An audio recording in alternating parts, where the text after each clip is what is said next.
Okay.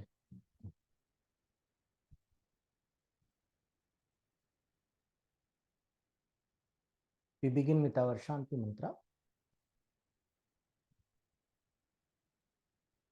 Om Shri Gurubhyo Namaha Harihi Om. Om Sahana Bhavatu Sahanau Bhunaktu Sahavityam Karavavahai Tejasvinavadhetamastu ma Vitvishavahai. Om Shanti Shanti Shanti. Om Tat. Right. We have a question. The first question, it's a elaboration of this answer would be enough for the day. But if there are others with questions, you can always put it in the chat and I will answer. So the question goes like this. It is said by the masters that it is a very rare privilege to be born as a human. Jantunam Narajanma Durlabham comes in Viveka Chudamani, right? So, and it must be utilized to get moksha or nirvana or salvation.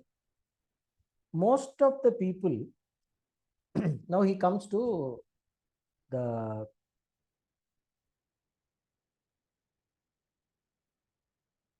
condition, the reality of how we are, of our spiritual lives, and he's asking if it is enough. So most of the people are God-fearing, do puja, chant, write holy names, go to temples and holy places. They also serve and help the family, relatives and friends and give to charity or put in hundi. They live some spiritual values like kindness and believe in Atman. Is that sufficient? That is the question. It's so he has a very generous assumption. He has a very good opinion about humanity. So the questioner assumes that most of the people live a pious life, like how he has mentioned here. So if that is the reality, then I'll be very happy. If it is really true that most people are living like that, then so we are talking about more than 50% of the society being dharmic. That's what we are talking about, which is not true. It's not true. Most people are not living like that. Probably in India, a significant portion of the Hindus, they live like that. The proportion is decreasing and it is also getting polarized. Those who are following all the spiritual advices, the ways of life, etc., these pilgrimages, worship, etc., practice of the noble virtues like charity, performance of the duty, selflessness.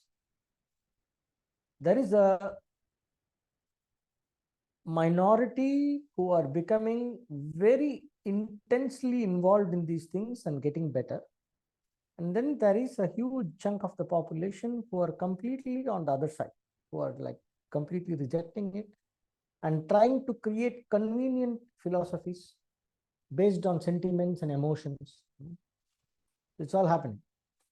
But anyway, we'll come to the question. The question is this sufficient? So basically, he's asking pious religious life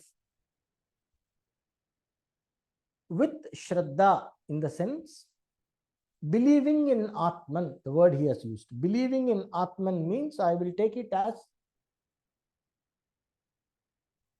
Astika Buddhi, what we call technically as Astika Buddhi. Astika Buddhi means, yes, there is this ultimate absolute reality, the supreme being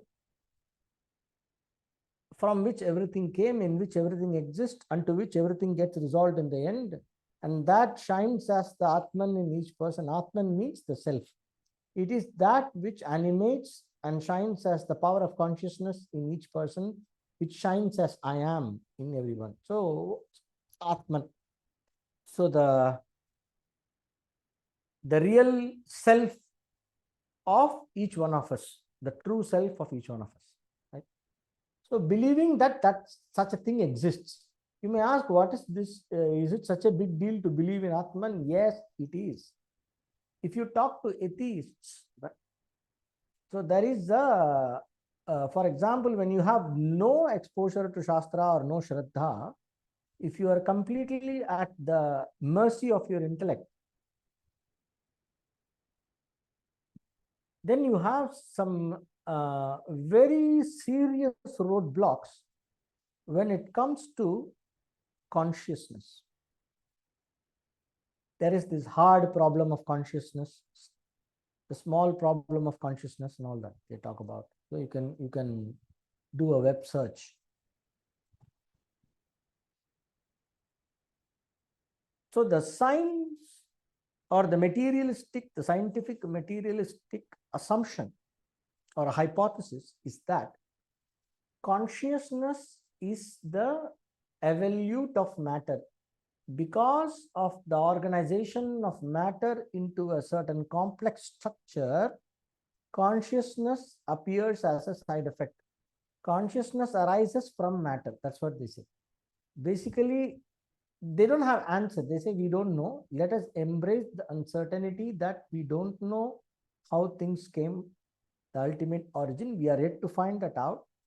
But that does not mean that consciousness can exist as a separate entity independent of matter.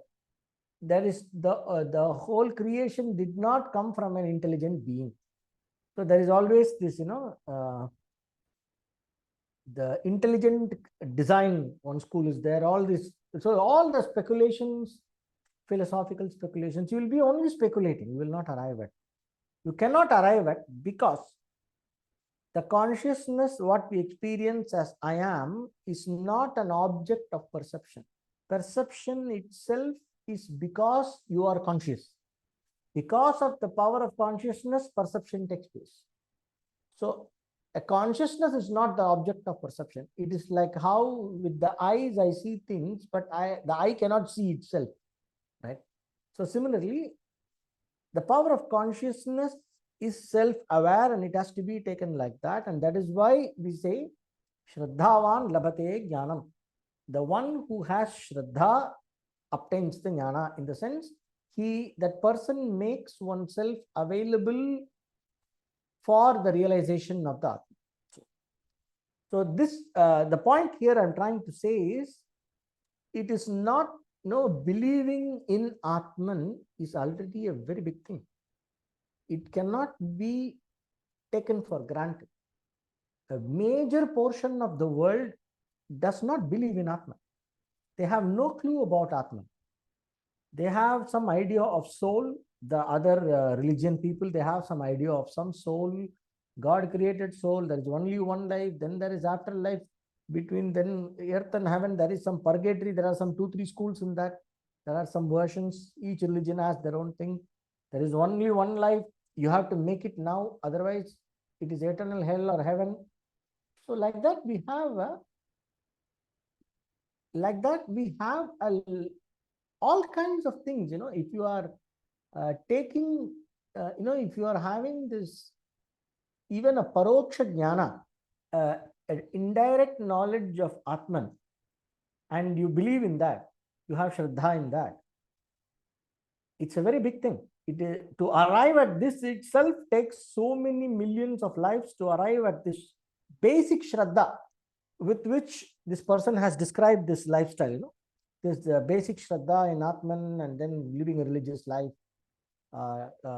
subscribing to all these noble virtues and practicing these virtues, going to temples, etc., all that, right? So now, let us consider this as a religious, a spiritually relevant religious life. A religious life need not be spiritually relevant. A religious life can simply be blind faith that is not based on real spiritual knowledge. You can have some blind faith that is not based on spiritual knowledge at all. It can simply be based on a rumor. You can have some faith which is based on a rumor, and then based on that faith, you invest a lot of your time and your energy, your emotions in that, and it can lead you nowhere simply because it is false. If you believe in a fake thing, you will not it will not take you to, say there are two kinds of things. Like, for example, coming to this fake, there is a difference. For example, in Vedanta we say everything is fake, everything is just an illusion, right? But we will distinguish this. A spiritually significant life of faith, that is a life of faith, the religious life, a devoted life that is based on authentic spiritual knowledge, and a faith driven life that is not based on spiritual knowledge, but it is based on some false knowledge. So these two things, that is also illusion, Maya. This is also illusion. Now, what we say in Shastra is this is a useful illusion. How? You are going in a forest and you see some bright light, some bright red color light is coming. So you follow that light. You think that it is coming from some ratna, some gemstone, and you are following that light. That light, if you follow that light is not the gemstone. But if you follow that light, it will lead you to the gemstone. On the other hand, there can also be thieves. So they know that there are people coming into this forest to have a look at that gemstone. So they are waiting for the light, right? So they're looking for, somebody told them, if you see the light, follow the light. And there is some thief sitting there sending you the light. You follow the light. You may not end up with the gemstone. You are also following the light, but you are ending up with the thief holding a red color torchlight, and that fellow can catch you and take all your belongings or hurt you or kill you, right? It's possible. So this light in the forest can come from a gemstone. It can also come from a thief, right? So useful illusion means you are following the light. That light is not the vastu, but it will lead you to the vastu, right? So when we follow out of ignorance, it is this whole thing is happening within the domain of ignorance. So out of ignorance, I am imagining the Atman to be something else. I am imagining liberation is something to be attained. I am imagining that there is some God who is taking care of me and all that. So I am imagining a lot of things. But this imagination, it is based, this is the imagination that is part of the liberation programming, we can say. Like, okay. So it is part of the, this imagine, all this information, this imagination, everything is based on the Shastra. And the Shastra is not separate from the Supreme Being. The Shastra comes directly from the Supreme Being. So when you follow an imagination that is created or recommended by the Shastra, it eventually takes you to the truth. But there are imaginations which take you away from the truth and make you more and more stuck inside ignorance. Right? So when we are following all these religious life, most of us are going to temples, doing puja, etc., all that he said in the question.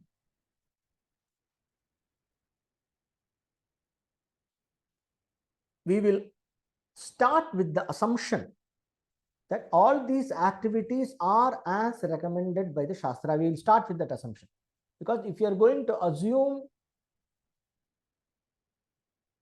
the wrong methodology, which is not based on Shastra, Ashastriya, Avaidika, and Shastra Viruddha, like we say, what is against the true knowledge, what is against the real spiritual knowledge. If something is based on that, there are endless possibilities. See, the truth is one, but lies are endless. So I can tell any kind of lies, but the reality is one. So similarly, when it comes to spirituality, like how in the laws of physics, if you say for in mathematics, for example, 2 plus 2 is 4, right? There cannot be. So 2 plus 2 is 5.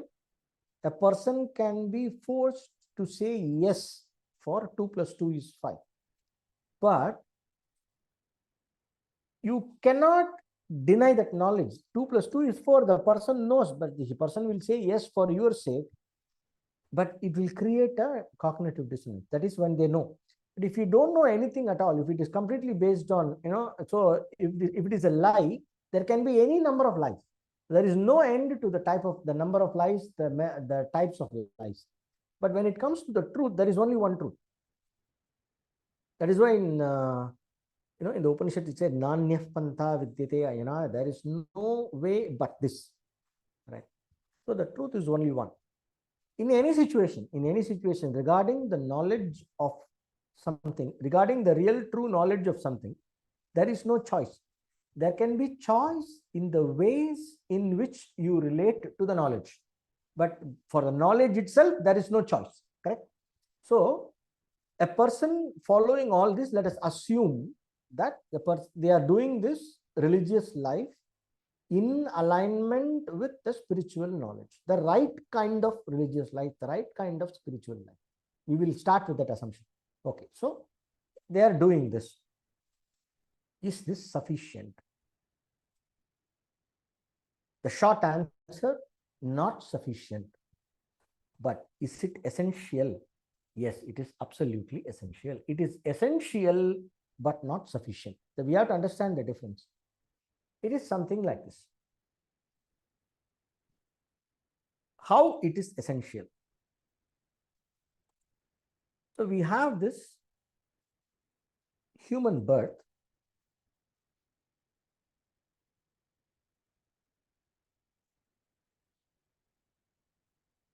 We know that we could have been born in any of the life forms, but we are born human. So the question begins, it is rare to get the human birth, the masters say, and all that. Right. So it is a rare privilege to be born as a human, because in the human birth, you have the possibility of Atma, Anatma, Viveka, to discriminate discriminate between the true self and what is not oneself, to understand, to separate oneself from all that one is not, to see oneself as separate from all that one is not. Atma, Anatma, Viveka, self and the not self, the discrimination, the awareness of the difference between the self and the not self. Right? So this is possible in a human being, and this is only thing, Shankaracharya says that this is the only thing that differentiates a human being. So eating, enjoying the sense pleasures, reproduction, this is common for both animals and us, starting from an insect, eating, enjoying, sleeping, all that, sensual enjoyments, sleeping, and reproduction. All the animals do that, we also do that. But only a human is capable of Atma, Anatma, Viveka. Only a human being is capable of Jnana in all the species, right? But then they say about, there is a dimension called Brahmaloka, there it is possible. We know from the scriptures about that. So that we don't know, but at least in our what we know clearly from Shastra is that in the human birth alone, this is possible. Now, why the acharyas are saying that you should strive for moksha, or you should strive for liberation in this life to the exclusion of everything else? Because it's already like a huge lottery. It's like you got a lottery by just getting the human birth. It's a complete random thing. And out of this random thing, to get a human birth is a result of a huge amount of punya. So there is a fantastic shloka in Viveka Chudamani. It says, among all the birds, it is very rare to get the human birth.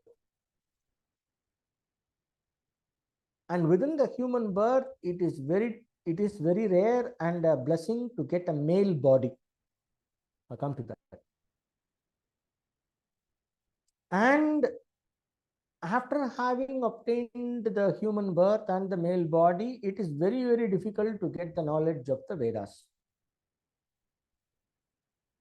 And to understand the true meaning of the Vedas and the Vedanta, the scriptures. And to live according to the teachings of the scriptures. And even more rare and precious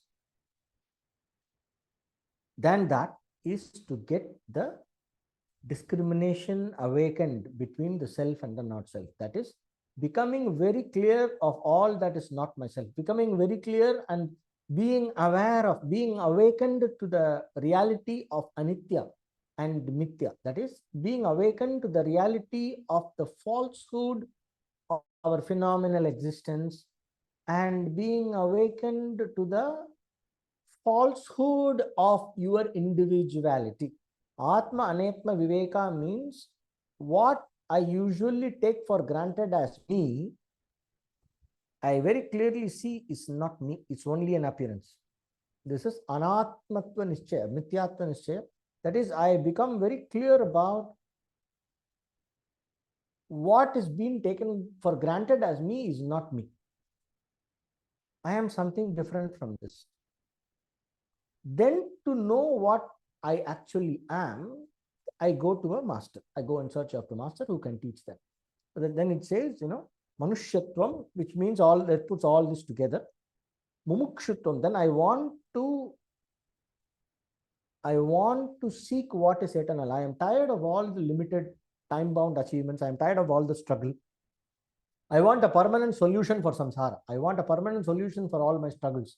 I want permanent peace, permanent happiness. I cannot settle for anything less. That is called mumukshutvam.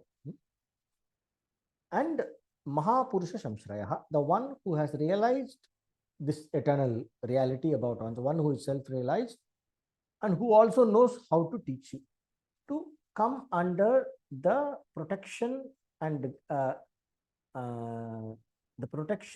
support and teaching, to come under the grace of such a master. So all this is taking the level of, how much rare it is one thing is more precious than the other. One thing is more rare than the previous one. So finally it comes to this.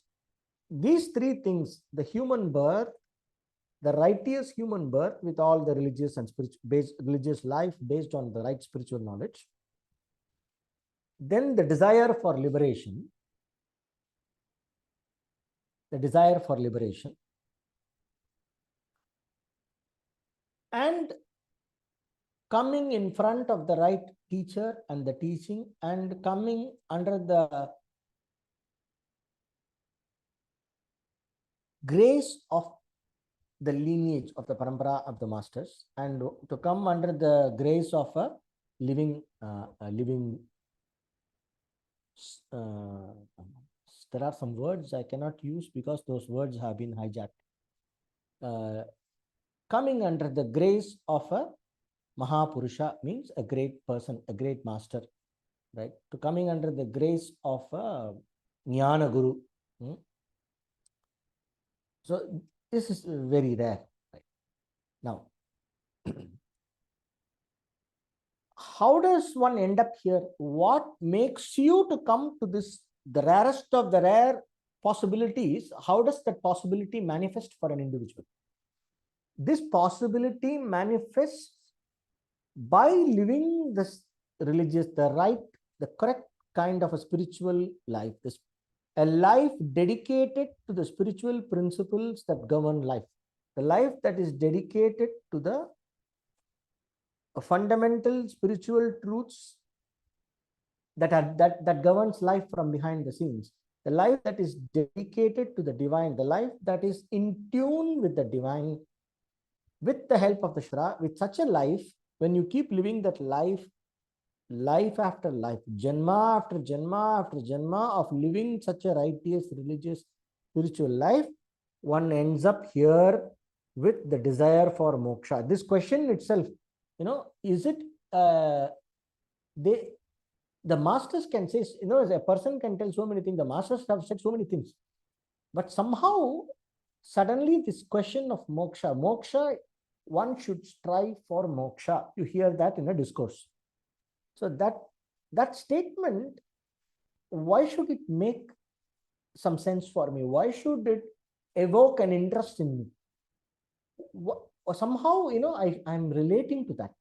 As a human being, you should strive for moksha. When I hear that, it touches me somewhere, and it seems to make sense, right? Now, that is called sanskara. That sanskara is a very big thing. To arrive at a point where those words make some kind of a sense and meaningfulness in me is because I have lived this religious life. So, this kind of religious life, going to temples and doing charity and putting money in hundi, it's a very simplistic way of saying. So, we can bundle all this together as a religious life. Okay.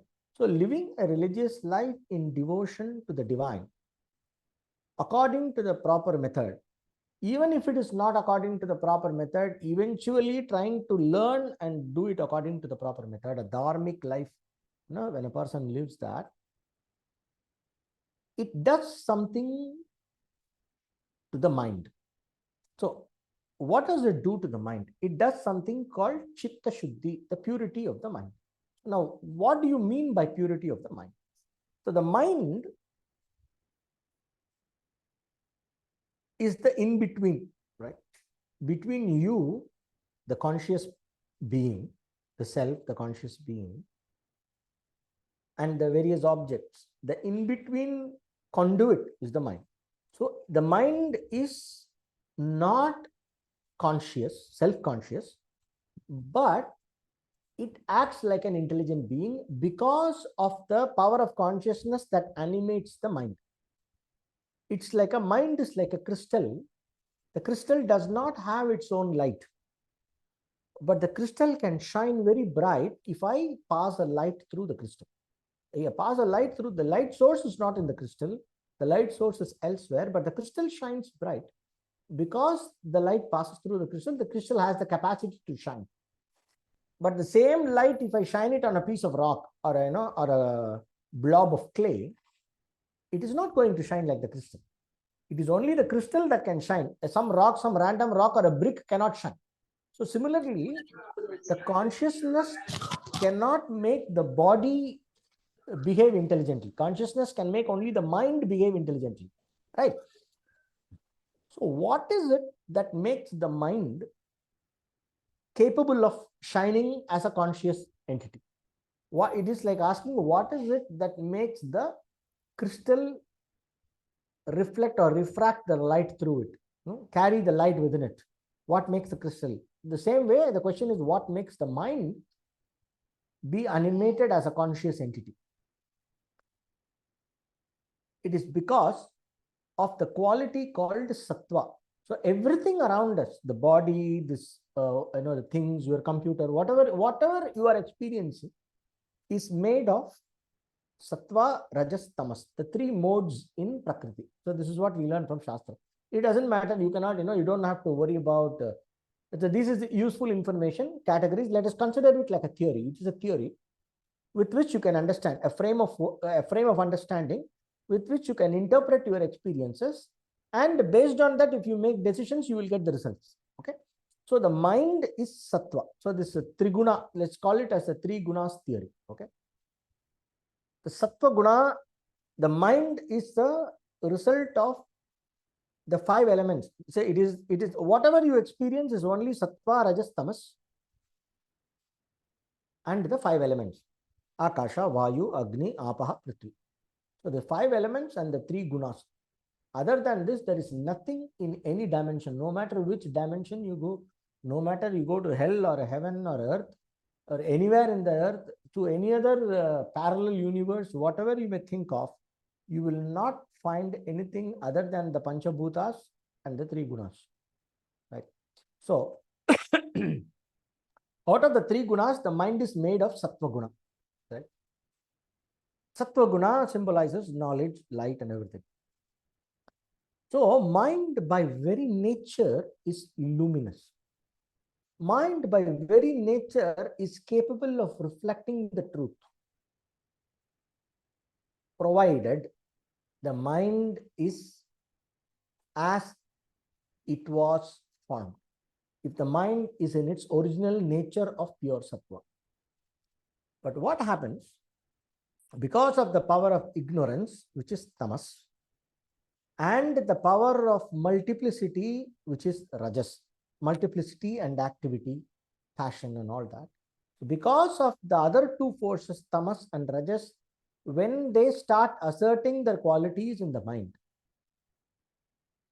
mind becomes incapable of shining the truth. So they have in Shastra, there is a beautiful example. It is like trying to do some, there is some very beautiful artwork. There is a fantastic painting with very intricate designs and everything. So I want to watch that art. So I take a small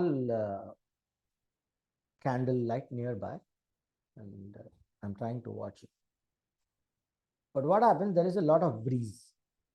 So the candle light is constantly flickering. So in this dim flickering candle light, can I see what that art is? Or even read a book? Can I read a book in the dim flickering candle light? Right? So even, when sometimes some car mechanic or somebody is working, they'll say, catch this light, or an electrician in the house. Somebody, they're working on some circuit, they'll say, please hold this bulb, this light. And you're holding the light. But then it's boring. You cannot hold for a long time. You are checking your phone while holding. Then you are shaking, shaking the bulb. You'll say, hey, can you hold it steady? The person will say, hey, please hold it steady.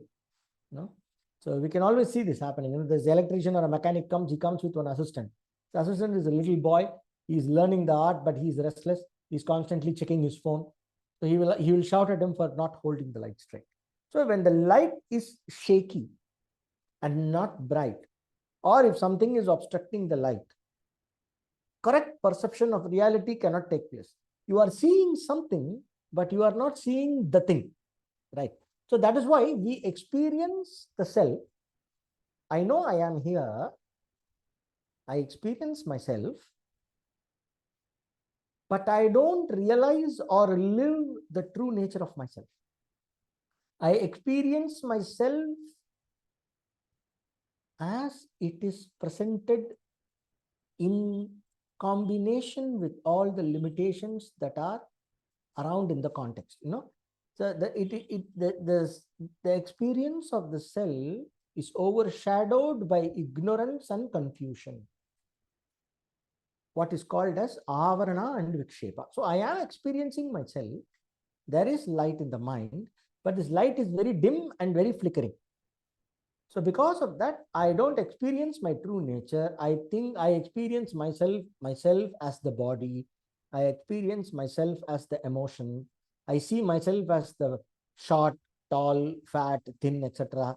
I see myself as happy, sad, elated, depressed, etc. I see myself as, in pain or in pleasure. I see myself as knowing a lot of stuff and not knowing at all. I see myself as intelligent or an idiot. I see myself as happy or sad. I see myself as liking something and I like something and I don't like something, as a lover or a hater, right? So I experience myself as all these things because of the power of ignorance combined with the power of projection and multiplicity and activity, tamas and rajas. So this whole process of religious life, dharmic life, is lived for the purpose of holding this bulb steady.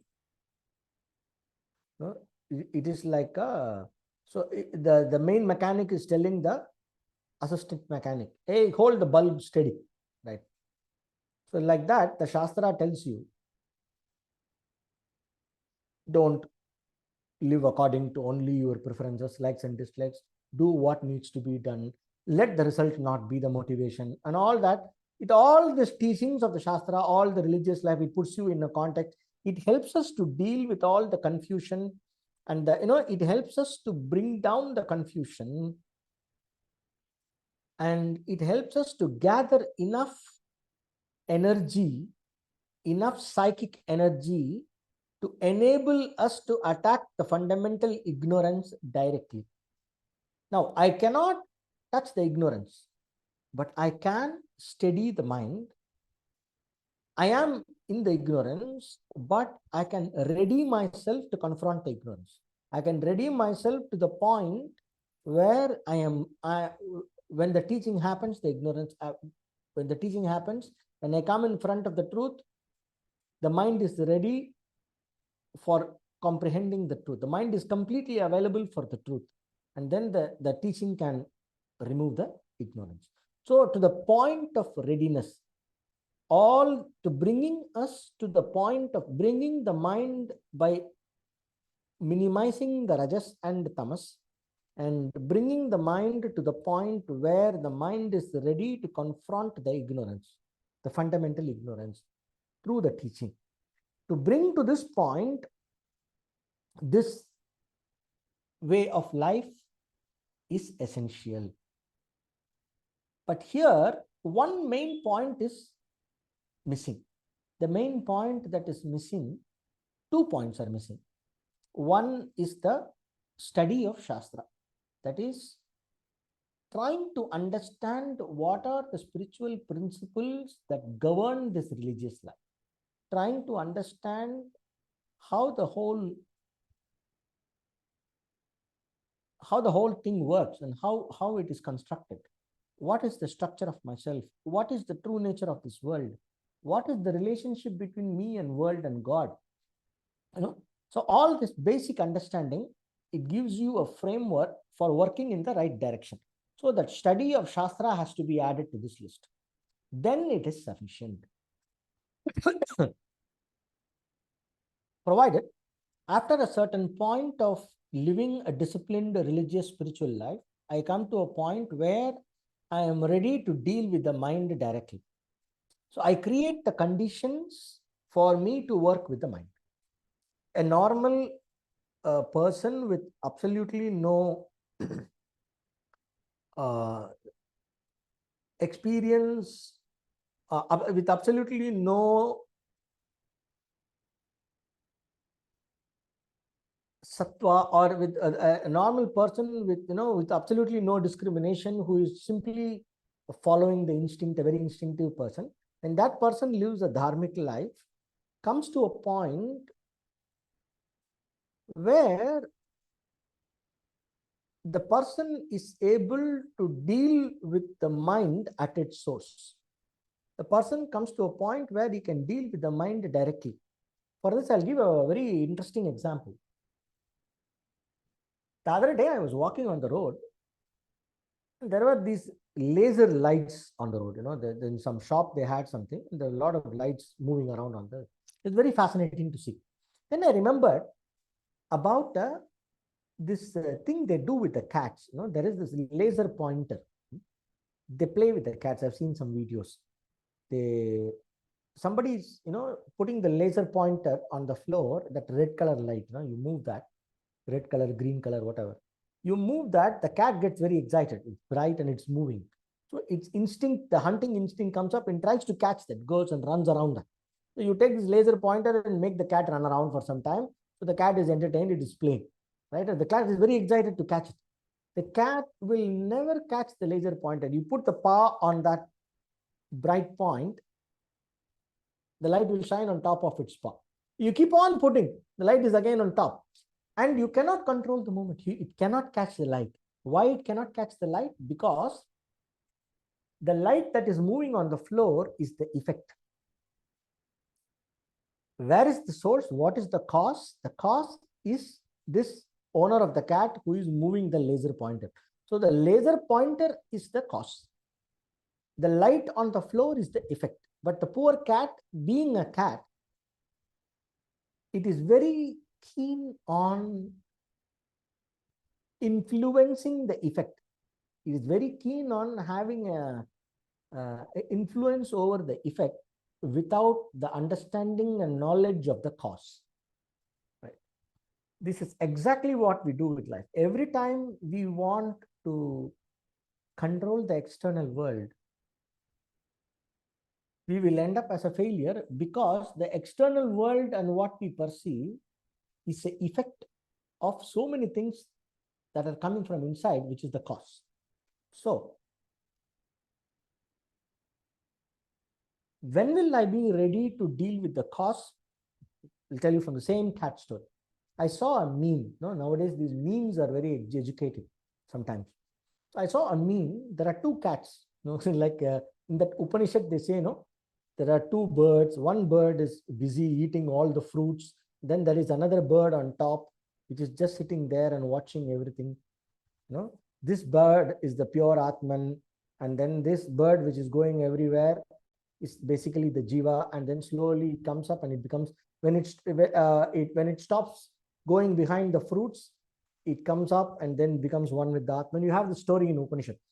So similarly, like that, there are two cats in this meme. One cat is very busy chasing that light. The other cat is looking with amazement at the pointer. You know? So this is the awakened cat, the Viveki cat. So this cat is looking at the, and then the meme was going like this. So my whole life was a lie. You know, this is the senior cat. It let the junior cat play. The junior cat is chasing that. So the senior cat is sitting and relaxing. Okay, let him play. I have done enough of this play. So it is chilled. It's not going behind that. So that vairagya of not going and chasing that, not chasing that little light that is running around, not running behind that light from the pointer, the light on the floor, not running behind that, the cat is staying. And because it is not running behind that light, the cat became available for a small investigation. It turned and looked at how this, because it is not looking at the light, it could become aware. If it is not obsessed with the light, it could become aware of the owner who is controlling that light. Then it saw, somehow it understood, oh, it is because of him moving the finger with that laser pointer, the light is moving here. Oh my God, all my life I have been chasing that light on the floor. My whole life is a light, you know. The cat, that's all. The meme says only that. From there I am deriving more. So it reminded me of this. So a person, a yogi, so this is not sufficient. This religious life is like somehow, you know, this religious life is like that little cat praying to the owner, can you please hold that light a little steady so that I can catch it? But the owner knows the little cat can never catch the light because the light is here. So after some time, you know, when you become the senior cat, you are done. You see the pointlessness of chasing that light. You don't chase that light anymore. Then you are available to investigate. So this investigation is what will awaken. Simply living a religious spiritual life will not bring us to the point of discrimination. It will bring us to the point of certain critical level of reducing. You know, we need to reduce this rajas and tamas. So chasing the objects of pleasure, chasing the worldly objects and constantly looking for gratification is like the cat chasing this, you know. So instead of that, when we live a religious life, a religious spiritual life that is designed according to the true spiritual knowledge based on the Shastra, that will slowly bring down the agitation of the mind. It will bring down the force of the senses. It will bring down the asserting of the ego. It will first main thing that the Shastra does is it brings down the assertiveness of the ego. The high goal oriented, result oriented mind will come down. You will not result oriented. From being result oriented, you become very process oriented. You become dharma oriented. You become action oriented, in the sense you are always focused on doing the right thing no matter what is the outcome. Instead of telling the end justifies the means, you are telling the end does not justify the, irrespective of the end, there is no compromising in the means. We have discussed this in another. So you come to a life of dharma. And within this life of dharma, you are trying to satisfy all your desires. Then over a period of time, you see the pointlessness of it. You see, you have to get tired. You have to get tired. Some kind of a disinterest for all these different achievements is required. When that comes, then you start asking some deeper questions, some more important things start shining in the mind. So that the religious life will bring you to this point of less rajas and less tamas, and it will sharpen your intellect, like practice of Gayatri or doing your japa and all that, pranayama. All those things will remove the different kleshas or the afflictions in the mind, and the sattva component in the mind starts increasing. As the sattva component starts increasing, somehow you will start asking the right questions. Then the journey towards realizing the knowledge of the Atman begins. So it is essential but not sufficient. But this kind of religious life is essential to take you to the next two things of inquiry and practice of concentration. Practice of concentration is like learning to control the movement of the pointer. That is, you are going to the source of the mind and prana, and you see how to take care of that. You learn how to take care of that by the process of yoga, by the process of upasana. So there are 3 steps involved in the journey towards realizing Atman. 3 stages: karma, upasana, jnana. Karma. From karma, upasana is also part of karma, because you need to practice certain concentration. Even to live a religious life, you need certain amount of dedication to have some concentration, all that. And instead of living a religious life, it is like you go in front of a deity, go in front of Ganesha, and you can ask Ganesha for lottery ticket. You can ask Ganesha for more money. You can ask Ganesha for to get the right partner. You can ask Ganesha for a transfer, all this. Or you can also go and ask Ganesha for Chitta Shuddhi. You can go and ask Ganesha for you being, becoming more interested in the deeper truths and higher truths of life. I also want to understand the true nature of myself. So what is the truth? Please take me from this limited existence, asatoma sadgamaya, tamasoma jyotirgamaya. Take me from ignorance to knowledge. Take me from this limited mortal life to immortality, to the unlimited truth. That can also be a prayer, right? You give me this, give me that, can also be a prayer. Take me from ignorance to reality. Take me from untruth to truth. Take me from limited to the unlimited. That can also be the prayer, right?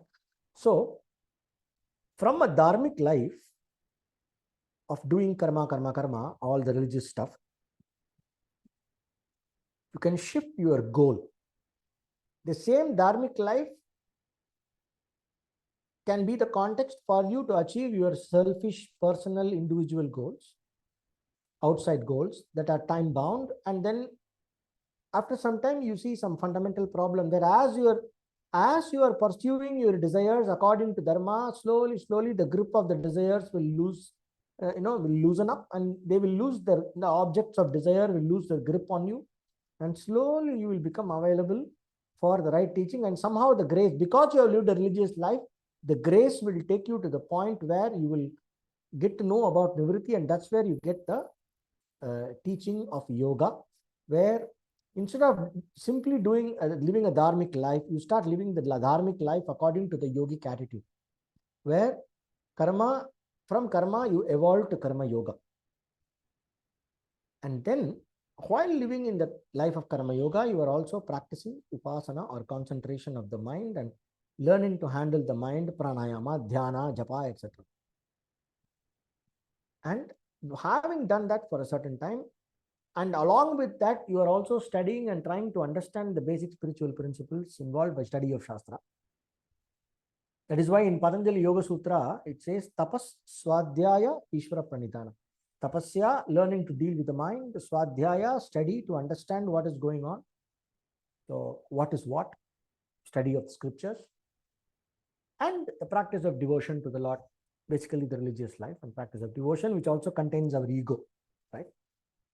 So the study, practice of concentration, which is meditation on the Lord, that has to be added to this. Then it is sufficient to take you to the point where you are ready for jnana. Then as you are exposed to jnana as a prepared person, the jnana will solve the problem. So you can say what is sufficient to take you to the doorsteps of jnana. Jnana upadesha. To take you to the doorsteps of upadesha means excuse me. To take you to the doorsteps of upadesha means to bring you to the level of readiness for upadesha. The level of readiness where the upadesha will have an effect on you. And you are ready to pursue nothing but moksha alone.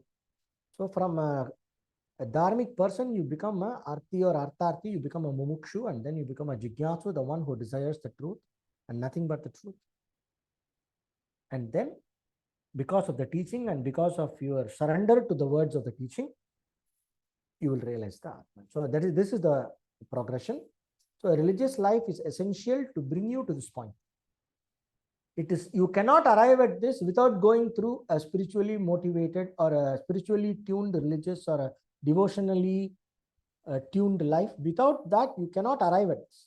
But having arrived at this, one has to create one's own, one can design one's own life with the help of a teacher, and you don't have to do excessively religious. If you have already arrived at the teaching, that means you have already gone through life after life after life of living religiously and living piously, living according to dharma, etc.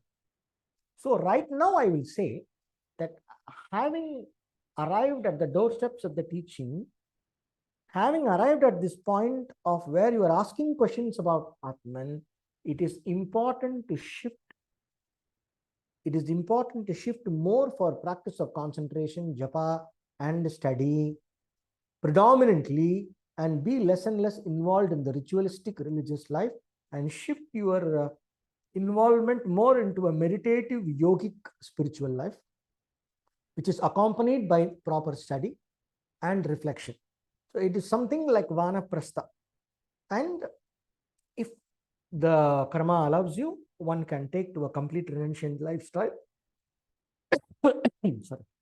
One can take to a complete renunciant lifestyle, not pursue anything at all in the world, and complete retirement and full focus only on self-knowledge.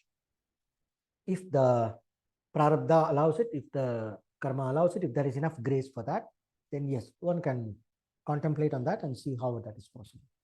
So, very ritualistically involved life, beyond a certain point, is a bother. It's a botheration and it is not recommended. But up to a certain point, it is absolutely essential.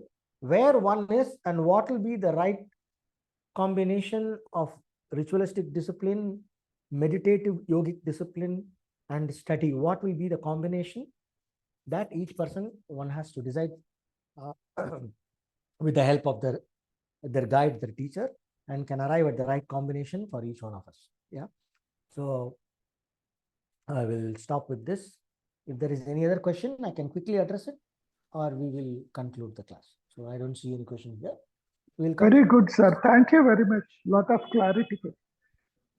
So we'll conclude the class with Shanti Mantra. Om Purnamadah Purnamidam Purnat Purnamadachyate Purnasya Purnamadaya Purnameva Vasishyate. Om Shanti Shanti Shanti. Om Tat Sat. Thank you. Do send your questions. And if you're watching YouTube, put some like. It will help for their channel of the School of Ancient Wisdom to reach more people.